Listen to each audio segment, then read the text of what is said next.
Hello children, today we are going to learn Hindi sentences through English. मुझे तुम पर गर्व है. मुझे तुम पर गर्व है. I am proud of you. I am proud of you. मेरे पास कैश नहीं है. मेरे पास कैश नहीं है. I don't have cash. I don't have cash. मैं अपने घर में हूँ. मैं अपने घर में हूँ. I am in my house.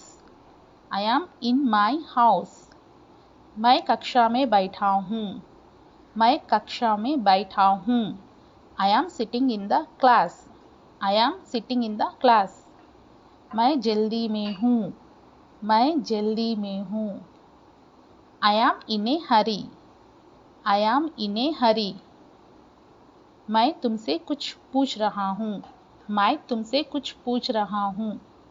I am asking you something. I am asking you something. मैं फिल्म देखने जा रहा हूँ. मैं फिल्म देखने जा रहा हूँ.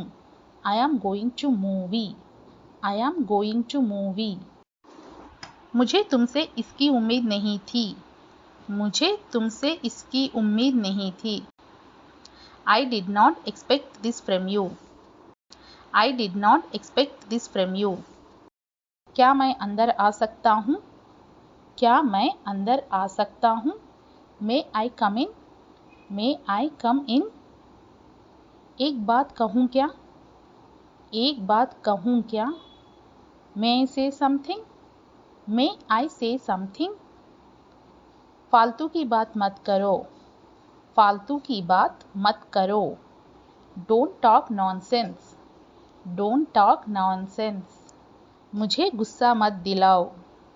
मुझे गुस्सा मत दिलाओ. Don't make me angry. Don't make me angry. ज़्यादा मत हंसो. ज़्यादा मत हंसो. Don't laugh too much. Don't laugh too much. चिंता मत करो. चिंता मत करो. Don't worry. Don't worry.